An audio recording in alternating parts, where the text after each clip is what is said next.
দেখে মনে হতে পারে এটি কোনো যুদ্ধবিধ্বস্ত দেশ, কিন্তু না। এ দৃশ্য ব্রাজিলের রিও গ্রান্দে দো সুল প্রদেশের বন্যা কবলিত মিউকাম শহরের।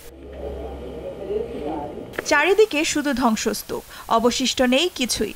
বন্যার পানি কিছুটা কমতে থাকায় কাদামাটিতে ভরে গেছে চারপাশ।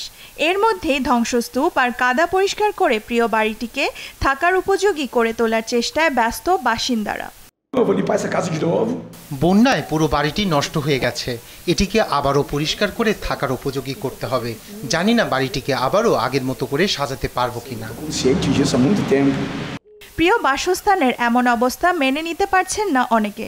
দিশেহারা হয়ে দিন পার করছেন বাসিন্দারা। বন্যা শুরু হওয়ার পরেই আমি ঘর ছেড়ে চলে যাই। আমার পুরো জীবনই এখানে কেটেছে। প্রায় 50 বছর ধরে এখানে কাজ করি। এই জায়গা ছেড়ে যেতে খুব কষ্ট হচ্ছে।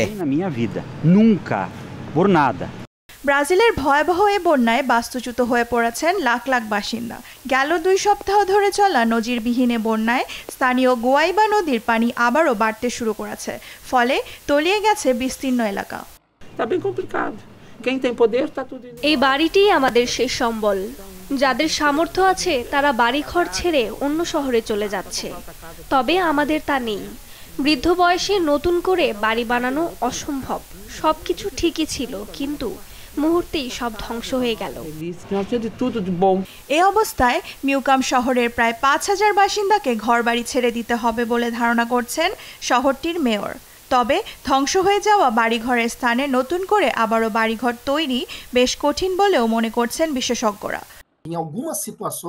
কিছু জায়গার পুরোপুরি অবকাঠামো ধ্বংস হয়ে গেছে, সেখানে পুনর্নির্মাণ করাটা একদমই ঠিক হবে না।